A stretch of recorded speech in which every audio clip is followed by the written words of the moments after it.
오늘 하나님께서 우리에게 주신 말씀은 출애굽기 13장 17절에서 18절 말씀입니다.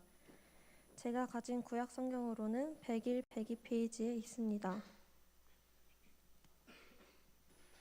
다 찾으신 줄 알고 한 목소리로 봉독하도록 하겠습니다. 바로가 백성을 보낸 후에 블레셋 사람의 땅의 길은 가까울지라도 하나님이 그들을 그 길로 인도하지 아니하셨으니 이는 하나님이 말씀하시기를 이 백성이 전쟁을 하게 되면 마음을 돌이켜 애굽으로 돌아갈까 하셨음이라. 그러므로 하나님이 홍해 광야 길로 돌려 백성을 인도하심에 이스라엘 자손이 애굽 땅에서 대열을 지어 나올 때에 아멘. 오늘은 길을 돌아가게 하실 때라는 주제로 이요한 전도사님께서 말씀 전해주시겠습니다.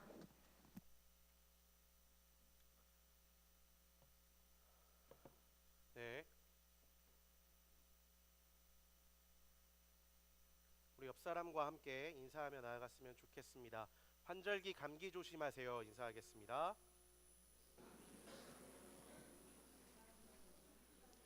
네, 환절기 감기 조심하시기를 바랍니다. 지금 핀 마이크가 안 된다고 해서 마이크로 말씀을 좀 전하면 좋겠습니다.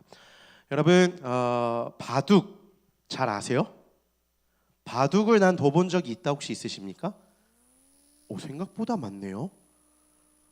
저는 기껏해야 제가 어렸을 때 했던 것은 알까기밖에 없었는데, 자, 바둑에 보면 여러분 어떤 개념이 있냐면 복기라고 하는 개념이 있습니다. 그러니까 대국이 다 끝난 후에 경기의 내용을 연구하고 검토해서 처음에 순서대로 다시 더 보는 이 작업을 이 복기라고 하는데요. 여러분 승패와 상관없이 바둑 기사들이 전체적인 대국을 한번 살펴보고 서로의 의견을 교환하는 일종의 관례적인 행위라고 합니다. 근데 여러분 이 복기를 해보는 것은 실력 향상에도 굉장히 도움이 된다고 해요. 바둑을 다시 두면서 상대방의 좋은 수에는 감탄하고 배우고 내 잘못된 수에는 내가 뭘 잘못했지, 더 잘 둘 수 있는 수는 무엇이 있었을까를 이야기할 수 있고 고민할 수 있는 시간이기 때문입니다. 그러니까 여러분이 복기라고 하는 것은 질문을 던지는 행위인 거예요. 내가 잘했나? 내가 뭘 잘못했나? 라는 질문 말입니다. 여러분이 시험을 본 후로 오답 노트를 작성하죠. 오답 노트를 작성하죠. 안 하나요? 전선생님 학교 다녔을 때는 이 오답 노트를 안 하면 선생님한테 빠따 맞고 그래가지고 이 오답 노트를 꼭 했어야 했습니다. 근데 전선생님이 아는 친구들은 알겠지만 수포자거든요. 수학을 처음부터 포기한 사람이었어요. 그러니까 여러분 수학 오답 노트를 작성할 때 어땠겠어요? 너무 그어져 있는 게 많으니까 공책을 가득 채워야 하는 그런 안타까운 일들이 벌어졌었는데 여러분들은 오답 노트 작성이 적어지기를 주님의 이름으로 소망합니다. 아멘이 작네요. 시험 잘 보란 뜻인데. 자, 다시 한 번 더 오답 노트 작성한 일이 적어지길 주님의 이름으로 소망합니다. 오케이, 좋습니다. 자, 여러분 전도사님도 근데 이 오답 노트처럼 설교자로서 비슷한 행위를 합니다. 그건 뭐냐면 이렇게 예배를 마치고 나서요, 전도사님이 제 설교를 한번 들어보는 겁니다. 집에 가서 큰 TV를 켜두고 있는 이렇게 제 모습을 이렇게 보고 있는 거죠. 근데 아내가 그 모습을 보고서 이렇게 쳐다보면서 와, 자기의 쩌네라고 얘기를 하는데 여러분 절대로 텔레비전에 내가 나와서 좋은 게 아닙니다. 그게 아니라 설교를 어떻게 했는지, 내가 회중의 입장에서 오늘 설교는 조금 어려웠는지 쉬웠는지를 좀 관찰하려고 하는 거죠. 그러니까 여러분 바둑 기사의 복기도요, 여러분들이 시험을 마치고 오답 노트를 작성하는 것도, 매주마다 설교 영상을 검토해 버릇하는 것도요, 결국 모두 잘하고 싶어서 하는 것입니다. 그렇죠? 내가 잘하고 싶다라는 것에 대한 자기 만족을 느끼고 싶은 욕구가 있기 때문에 우리는 질문을 던지는 거죠. 뭘 잘했지, 뭘 못했지 등등의 질문을 말입니다. 그러면 여러분들에게 제가 한번 질문해 보고 싶어요. 여러분들은 신앙생활을 잘 하고 싶으십니까? 다시 한번 질문해 봅니다. 그렇다면 여러분들은 신앙생활을 잘 하고 계신가요? 마음으로 답변해 보세요. 잘 하고 계신가요? 여러분, 그럼 이 질문은 이렇게 바꿔서도 여러분들에게 던져볼 수 있을 것 같습니다. 여러분들은 예수님을 잘 믿는 사람입니까? 시험 기간임에도 불구하고 예배를 빼먹지 않고 참석하는 친구들, 오늘은 참 많은 군데군데 빈자리들이 보이는데 예배를 빼먹지 않고 참석하는 친구들이라면 아마 대부분 그래도 전 나름 예수님 잘 믿는 것 같습니다. Yes! 라고 대답할 것 같습니다. 자, 그렇다면 물음표 살인마의 마지막 질문입니다. 하나님께 여러분 신앙생활 하면서 얼마나 질문하며 사십니까? 얼마나 질문을 던지면서 살아가십니까? 제가 설교의 서두에 자꾸 여러분들에게 질문을 던졌었는데요. 여러분, 그 이유는 간단합니다. 성경 역시 질문을 던지고 있는, 물음을 던지고 있는 책이기 때문이에요. 여러분들이 아시다시피 저는 구약 성경을 연구하고 전공하는 사람이라는 것을 알고 계실 겁니다. 근데 누군가가 제게 전도사님, 구약 성경은 도대체 어떤 책인가요? 라고 질문한다면 사실 굉장히 곤란할 것 같아요.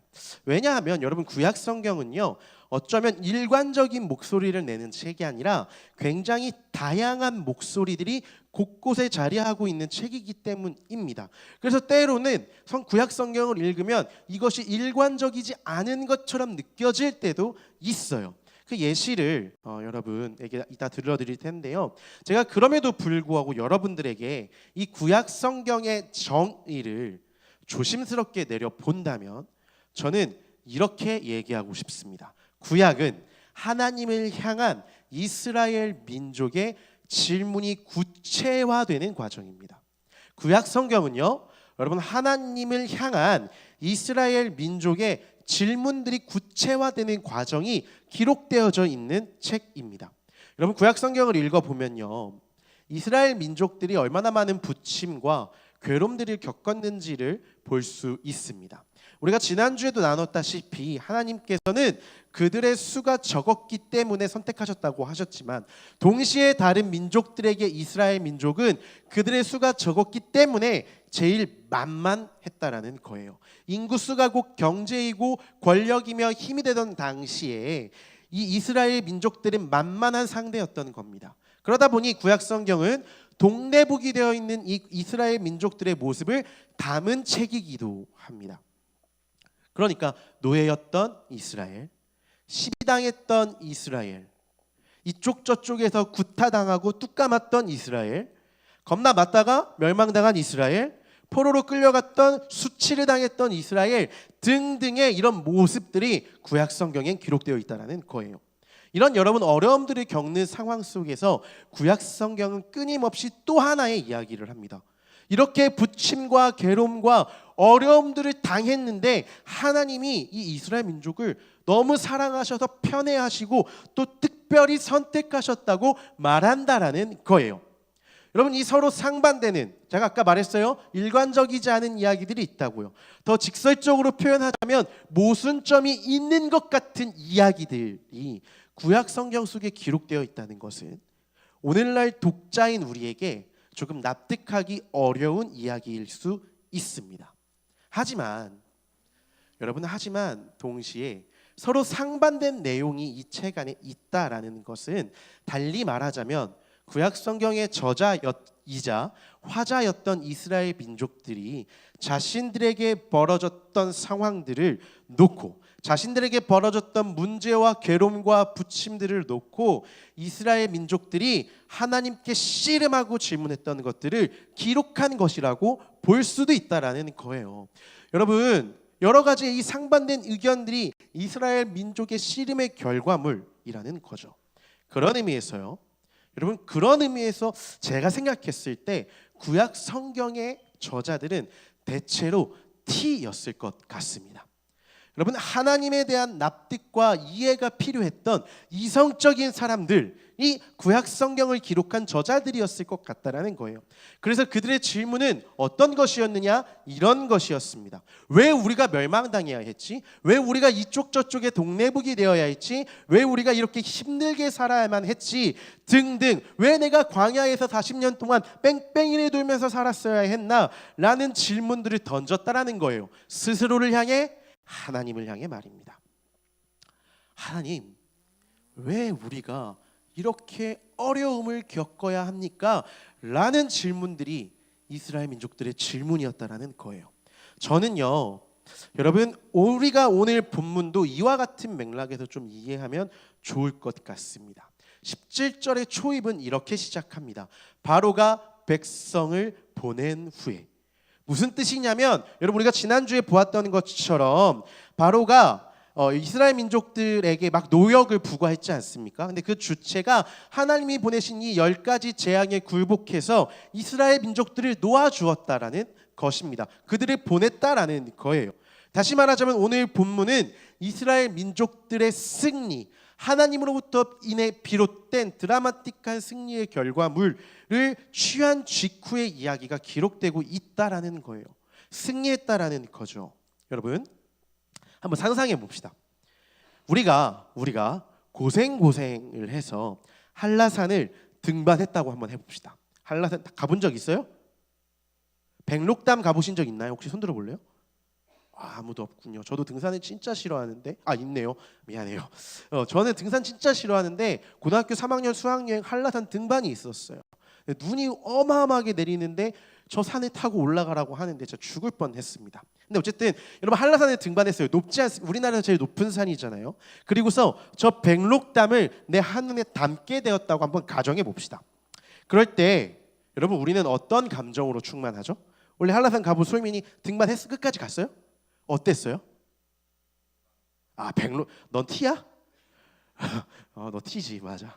여러분 백록담 가면 힘들게 올라갔으면 어떤 감정이 들어요? 와, 내가 성취했구나, 무엇이든지 할 수 있겠구나, 내가 정상을 정복했구나 라는 것들에 대한 만족감으로 가득할 거라는 겁니다.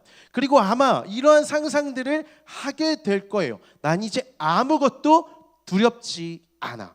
내가 그동안 혼자 키웠던 짝사랑이 있었는데 이제 내려가는 순간 자신감을 갖고 고백해야지 라고 할 수도 있다라는 겁니다. 왜? 난 한라산을 정복한 남자니까, 난 백록단에 봉사한 남자니까 라고. 여러분, 여자들 이해 안 되죠?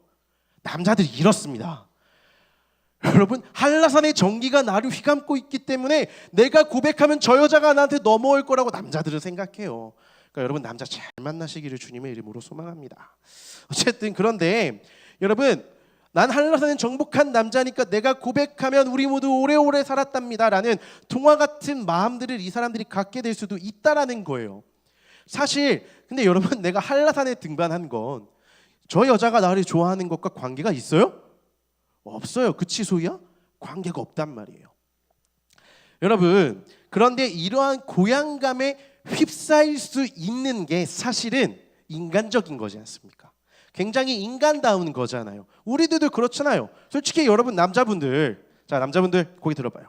솔직히 한라산에 내가 정복하면 어떤 마음 들어요? 다 할 수 있을 것 같다. 저 여자 내가 꼬신다 할 수 있잖아요. 얼마나 인간적입니까, 솔직히. 여러분, 근데 여러분, 마찬가지로 압도적인 체급 차이가 나는 애굽 제국으로부터 승리를 따냈어요. 누가? 이스라엘 민족이.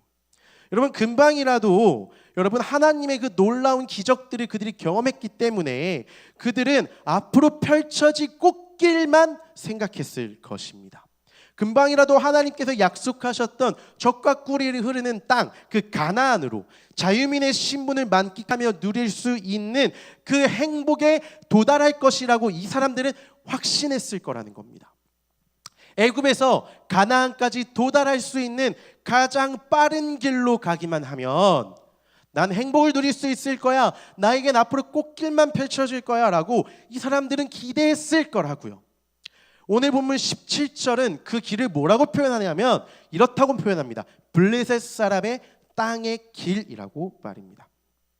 그런데 여러분, 우리가 아까 나눴던 말씀을 보면요, 하나님은 이 이스라엘 민족들을 블레셋 땅 사람들의 길로, 가장 빠른 길로 이끄시지 않습니다.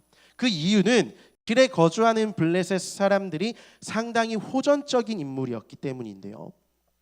어쨌든 대단위의 민족 이동은 필연적으로 충돌을 피할 수 없는 이유였기 때문입니다. 하지만 이스라엘 민족들에게 여러분, 충돌이 두려웠겠습니까? 블레셋 민족의 그 호전성들이 무장함이 두려웠겠습니까? 우리는 이미 일장이었던 애굽 민족을 이긴 민족이에요. 아무것도 두렵지 않았을 것입니다. 그들은 고향감에 휩싸여서 하나님이 나와 함께 하시니까 뭐가 두려워? 라고 분명히 생각했을 것입니다. 자긍심이 가득한 상태였으니까 말입니다. 하지만 하나님은 홍해가 있는 광야길로 그들을 돌리셨습니다. 왜일까요? 하나님께서 블레셋 민족이 무서웠기 때문에 피하신 것일까요? 여러분, 이후 이스라엘 민족들은 길을 돌아 홍해 바다가 있는 길로 가게 되는데 눈앞에 바다를 봅니다. 그리고서요 위기에 직면합니다.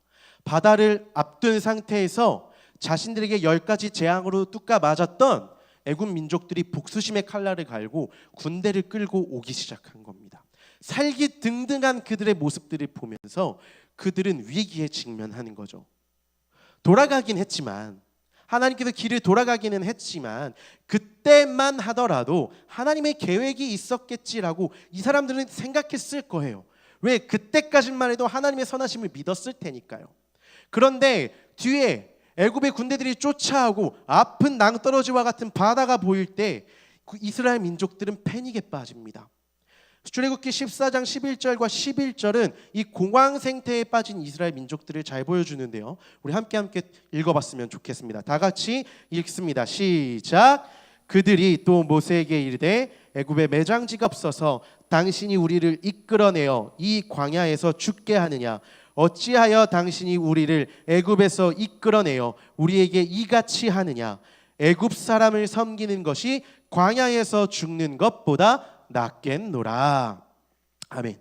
여러분, 우리는 이 이스라엘의 이러한 태도를 보고 야, 니네 10가지 재앙을 경험했는데 그래도 하나님을 믿지 못해? 그런 믿음 없음들에 대한 평가를 매기며 나는 저렇게 되지 말아야지라는 교훈을 얻었습니다.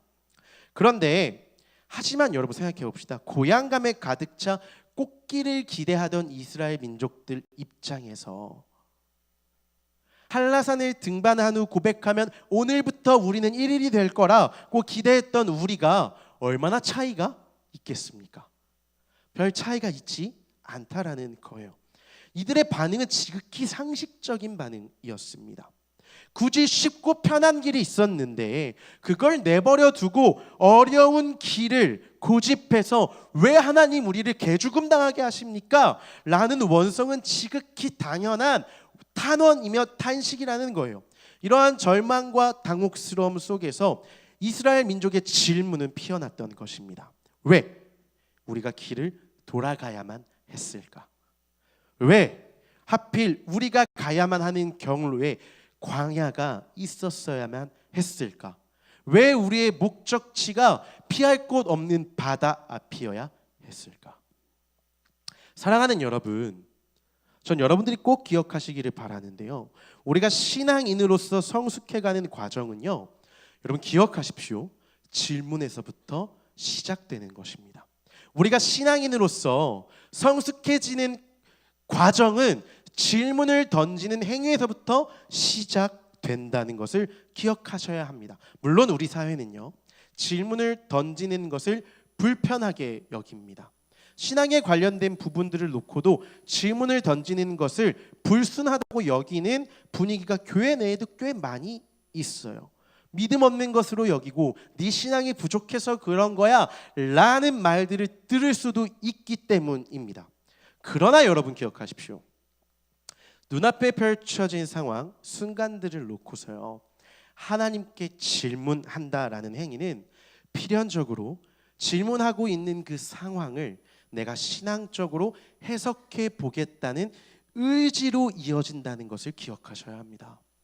하나님께 질문한다는 행위는 단순히 불순한 의도가 아니라요, 내 상황을 질문하고 그 상황을 하나님의 시선으로 해석하겠다라는 의지로 이어진다라는 것이에요. 이스라엘 민족들도 계속 질문을 던졌어요. 왜 우리가 이렇게 어려움을 겪어야 하느냐고, 왜 우리가 이렇게 힘이 들어야 하느냐고, 왜 우리가 길을 돌아가야 하느냐라고 말입니다.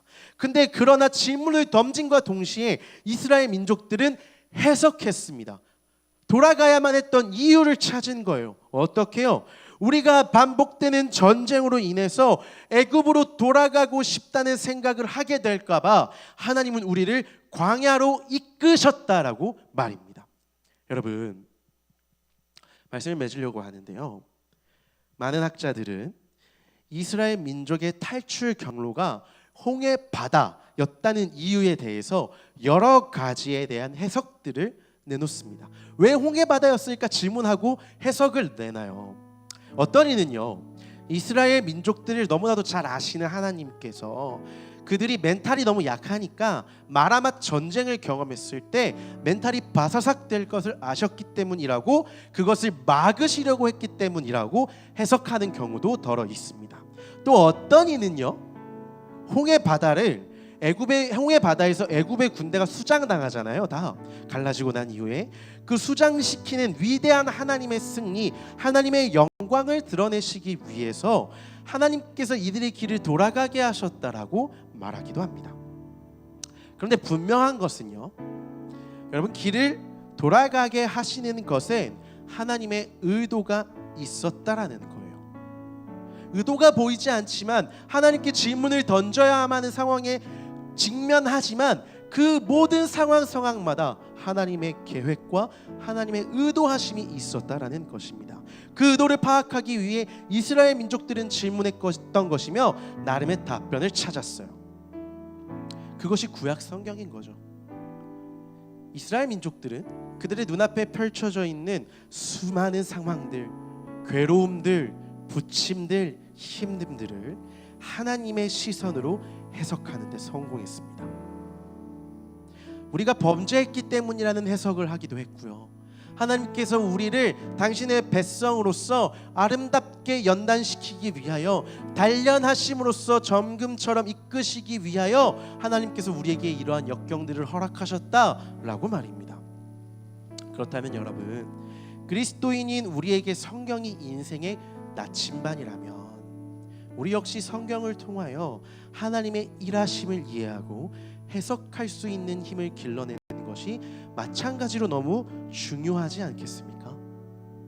살아가다 보면 오르막길도 만날 때도 있을 것이고요, 내리막길도 만날 때도 있을 것입니다. 막다른 골목에 마주했을 때 길을 잘못 들었다는 멘붕에 빠질 때도 있을 거예요. 그때 어쩌면 저도요, 여러분들도요, 하나님께 질문할지도 모릅니다. 이스라엘 민족들처럼 허둥지둥대며 당신이 우리를 죽이시기 위하여, 왜 개죽음 당하게 하시기 위하여 애굽에 매장지가 없어서 우리를 여기로 이끌어내었느냐 라는 허둥지둥됨을 나타낼지도 모릅니다. 그러나 여러분, 그 허둥지둥됨의 시기는 동시에 이스라엘 민족들에겐 자신의 삶을 하나님의 방식과 하나님의 눈으로 바라볼 수 있는 훈련의 시간이기도 했습니다. 우리 손에 여러분, 성경책이라고 하는 결과물이 있지 않습니까? 그렇다면 여러분, 혹여 우리가 길을 잘못 들었다고 생각할지라도, 그래서 많은 시간을 허비하는 것처럼 느껴진다고 하더라도 걱정하지 마십시오. 두렵겠지만 하나님은 여러분들의 그 시간조차, 길을 돌아가게 하시는 그 순간조차 여러분들을 정금과 같이 이끄시기 위한 연단의 시간으로 사용하실 테니까 말입니다. 배를 준비하지 못해 바다를 건널 수 없는, 준비를 못한 시간에 바다를 마주했나요?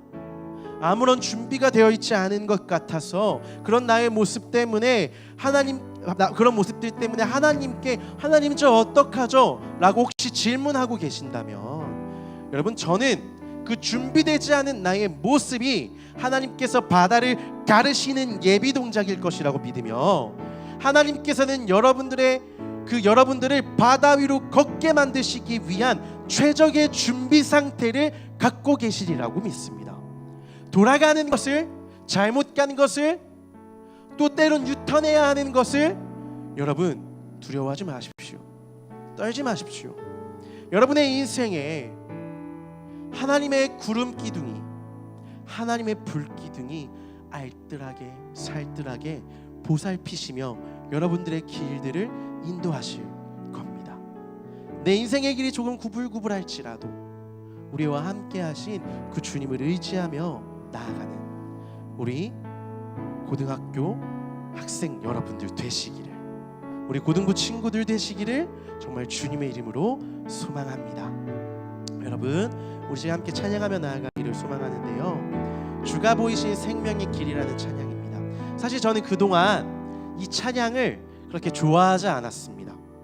왜냐하면 나의 길 오직 그가 하시나니 나를 단련하신 후에 내가 정금과 같이 나아오리라 라는 이 찬양의 가사는 욥기에 기록되어져 있는 말씀인데요, 여러분 이게 되게 얼핏 보기엔 좋아 보이지만 사실 이 말씀은 욥의 세 친구들이 고통에 신음하고 있을 때 그를 공격하기 위해 사용했던 표현이었기 때문입니다. 여러분 이게 되게 좋아 보이지만 너 지금 정금이 안 되었기 때문에 하나님이 너한테 이렇게 고통을 주신 거야 라는 해석으로 공격의 방식으로 사용한 말씀이었기 때문에 저는 이 찬양을 별로 사실 좋아하지 않았어요. 그런데 오늘 이 찬양을 선곡한 이유는요, 욥기서의 내러티브와 이야기에서는 그러한 방식으로 그 말씀이 쓰여졌을지 모르지만 제가 믿는 하나님은 분명히 나를 망치로 두들기시고 단련하시면서 찬양의 가사처럼 여러분들을 정금과 같이 이끄시는 하나님이기도 하다는 사실을 믿기 때문입니다. 여러분 이 시간 찬양할 때에 나의 길 하나님께서 인도하실 것을 믿으며 그 주님께서 보이신 생명의 길, 조금 구불구불할지라도 나와 함께 하시는 그 놀라운 동행의 길을 함께 의지하며 찬양하며 나아가기를 소망합니다. 우리 다 같이 함께 찬양하며 나아가겠습니다. 주가 보이신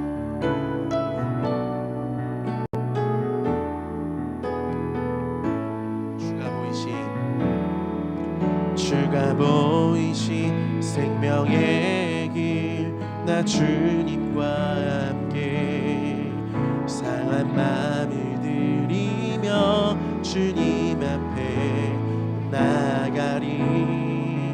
나의 의로움이 되신 주 그 이름 예수, 나의 길이 되신 이름 예수, 나의 길 오직 그가 하시나니 나를 단련하신 후에 내가 정금같이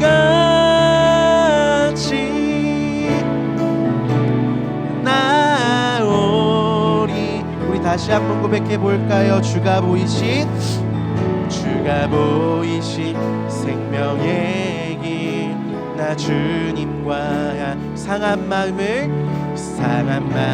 들이며 주님 앞에 나가리. 나의 의로움이 되신 주 그 이름 예수, 나의 길이 되신 이름 예수, 나의 길 오직 그가 하시나니 나를 단련하신 후에 내가 정금같이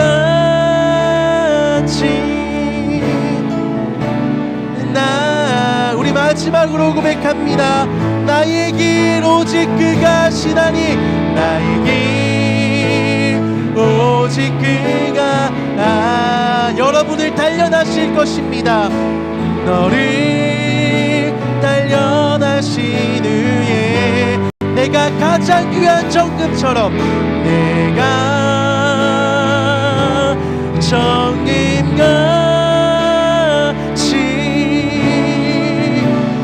나오리라.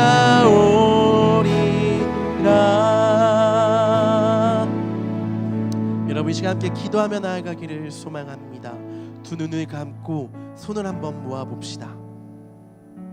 여러분 이 시간 함께 기도하며 나아갈 때에 혹시 내가 지금 길을 잘못 들은 것 같아서, 아무런 준비가 되어 있지 않은 것 같아서 불안하고 초조하고 또 동시에 초라해 보이는 친구들이 있으십니까? 나의 초라함 때문에, 나의 부족함 때문에 혹시 내가 부모님의 기대를 만족시켜드리지 못할까봐, 내 만족을 채우지 못할까봐, 내 길이 거기서 끝날까봐 두려워하고 있는 친구들 계십니까? 여러분, 이 시간 그 어려운 마음들, 고통스러운 마음들, 불편하고 불안한 마음들 이 시간 하나님 앞에 내려놓기를 소망합니다. 그리고 이 시간 기도할 때에 하나님, 내가 이렇게 불안하고 떨리고 공포스럽고 무섭습니다. 대체 왜 나에게 이러한 일들을 허락하시는지 알 수가 없습니다. 그러나 오늘 말씀을 의지하오니 하나님, 내가 이 나의 어려움을, 나의 상황을 질문할 뿐만 아니라 동시에 하나님의 눈으로 해석할 수 있는 실력과 믿음을 허락하여 주시옵소서. 우리 이러한 기도 제목 가지고 다 같이 통성으로 기도하며 나아가기를 소망합니다. 기도합시다. 사랑과 은혜가 충만하신 아버지 하나님, 감사합니다. 오 주님, 오늘 이 시간 우리와 함께 하여 주시옵소서. 내 앞에도 너무나 어려운 문제들이 아버지 펼쳐지고 있음을 고백합니다. 도대체 어떻게 해야 하나? 도대체 내 성을 어떻게 이렇게 힘들게 어렵게 되어졌나? 내가 아무런 준비도 되어 있지 않고 저 바다를 건너가는 것이 두렵고 떨릴 때가 있음을 고백합니다. 오 주님 아버지, 역사하여 주시옵소서. 하나님, 내가 이 두렵고 떨림을 가지고 주님 앞에 나아가오니 하나님, 오늘 나에게 찾아와서 위로하여 주시고 만져주시며 주님의 손길을 경험하는 귀한 우리나라의 사랑하는 사람 될 수 있도록 주여 역사하여 주시고 인도하여 주시기를 하나님 간절히 간구하며 기도하며 고백하며 나아갑니다. 오 주여 붙들어 주옵소서. 하나님, 정말로 우리가 하나님의 눈을 들어 하나님의 시선으로 하나님 이 문제들을 해결하며 상황들을 해석할 수 있도록 주님 역사하여 주시옵소서. 오 주님, 오늘 이 시간 우리와 함께 하실 주님을 간절히 의지하며 나아갑니다. 하나님, 오늘 이 시간 특별히 주님 앞에 기도하며 나아갑니다. 오늘 이 시간 우리가 가지고 있는 수많은 질문들이 있음을 고백합니다. 대체 왜 나에게 이러한 일들이 벌어졌나? 왜 나를 이렇게 힘겹게 하시나? 왜 나를 이렇게 돌아가게 하시나? 왜 아무런 준비가 되어 있지 않은 상태로 나를 광야로 내모시는 것 같은가? 라는 등등의 여러 가지의 물음과 질문들이 우리의 삶에 존재합니다. 하나님, 그것 때문에 때로 우리는 울고 때로는 골방에 들어가기도 하며 나만의 굴로 들어가기도 하며 그렇게 펑펑 울며 아무에게도 이야기하지 못하고 외롭게 쓸쓸히 있을 때도 있음을 고백합니다. 오 주님, 그러나 우리가 믿는 하나님은 그 과정들을 통하여 나를 사용하시는 분이심을 믿습니다. 내가 믿는 하나님은 나의 그 어려운 순간들과 길을 돌아가게 하시는 순간조차 가장 선한 길로 인도하시는 분이심을 믿음으로 고백합니다. 하나님, 정말로 우리가 기도하며 주님 붙들고 나아갈 때에 구름 기둥과 불 기둥으로 나를 보호하시고 안위하시며 인도하시는 주님을 의지하는 믿음을 허락하여 주시옵소서. 내 눈앞에 펼쳐져 있는 수많은 문제들을 하나님의 시선으로 해석하는 고등부 친구들 될 수 있도록 인도하여 주시고 그곳에서 하나님과 두 손 꼭 붙잡고 동행하며 나아가는 기쁨을 누리는, 그리하여서 하나님께서 우리에게 예비하신 거룩한 땅, 그 가나안에 들어가는 놀라운 행복을 누리는 한 사람 한 사람 될 수 있도록 주님 인도하여 주시옵소서. 하나님, 특별히 기도하며 나아갑니다. 우리의 찬양 인도를 해주시는 오인행 집사님의 귀한 딸인 예림이가 지금 육체의 연약함으로 말미암아 병상에 있습니다. 하나님, 이 시간 그 귀한 딸의 마음을 위로하여 주시고 아버지 하나님, 그 연약함 가운데에 손 대시고 그 환부의 손을 대어 주심으로 말미암아 하나님, 그 아팠던 부위가, 문제가 있었던 부위가 주님의 손길로서 깨끗하게 고침받게 하여 주시옵소서. 하나님, 어렵게 만드는 그 사탄 마귀의 세력들은 예수 그리스도의 십자가 보혈로 묶어지게 하여 주시옵소서. 그리하여서 하나님 오인행 집사님과 우리 김윤정 선생님 예림이가 깨끗하게 고침받은 기적들이 간증거리가 되어질 수 있도록 주님 인도하여 주시옵소서. 하나님 오늘 이 시간 우리가 헌금 드립니다. 이 헌금 기쁘게 받아 주옵소서. 이 헌금 통하여 정말로 하나님의 나라를 바라보는 우리들 한 사람 한 사람 되게 하여 주시옵소서. 하나님 내가 지금 길을 돌아가고 있는 것 같아서 두려워서 떨려서 주저앉고 있는 친구들이 있다면 하나님 오늘 그들에게 찾아가 이 예물들이 사용되어질 때에 놀랍도록 귀한 은혜의 역사가 그들에게 경험되어질 수 있도록 인도하여 주시옵소서. 예물드린 손길들을 축복하여 주실 주님을 믿으며 감사드립니다. 사랑 많으신 예수님의 이름으로 기도드립니다. 아멘. 우리 주기도문 하심으로 예배를 마치도록 하겠습니다. 하늘에 계신 우리 아버지, 아버지의 이름을 거룩하게 하시며 아버지의 나라가 오게 하시며 아버지의 뜻이 하늘에서와 같이 땅에서도 이루어지게 하소서. 오늘 우리에게 일용할 양식을 주시고 우리가 우리에게 잘못한 사람을 용서하여 준 것 같이 우리 죄를 용서하여 주시고 우리를 시험에 빠지지 않게 하시고 악에서 구하소서. 나라와 권능과 영광이 영원히 아버지의 것입니다. 아멘.